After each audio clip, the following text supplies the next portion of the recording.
And we shall see. And we have spring-like baseball weather today. I mean, this is almost summer-like temperatures today and tomorrow, reaching into the 70s and 80s, challenging record-high temperatures both days. But tomorrow is an impact day, not for the temperature, but for the chance of rain and thunderstorms, especially tomorrow night. Looks like another nighttime risk of severe weather, though there is a chance a couple of storms develop late Tuesday afternoon and evening. It's a lower chance of a storm developing, but if a storm does develop, it could produce severe weather. We call that a boom or bust setup, and it's all dependent upon the cap, which is a layer of warm air a few thousand feet above the ground that acts to prevent thunderstorms from developing. You get a lot of cap, you don't get any storms. You get some cap, the storms that do develop produce severe weather.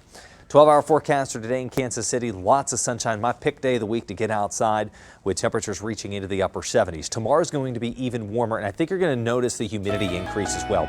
Dew points will climb above 60 degrees. So they're in the 40s right now. They'll be in the 60s tomorrow. So big surge in moisture ahead of the cold front Tuesday evening and Tuesday night. Hour by hour forecast for Tuesday shows that lid or that cap. There are no thunderstorm chances through 6 o'clock. After 6 o'clock, with the arrival of stronger jet stream winds and lift and the cold front, rain and thunderstorms have become more likely. But if a storm develops during this time, 4, 5, 6 o'clock, it may produce severe weather. Just a lot of instability and wind shear present if a storm can overcome that cap tomorrow afternoon. It'll be a lot colder behind the front on Wednesday into Thursday morning, likely going to need warmer coats.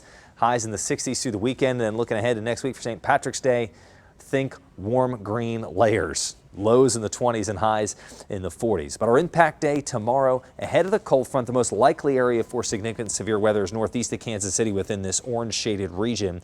Here in the metro, all types of severe weather possible. That does include flash flooding Tuesday night into early Wednesday morning.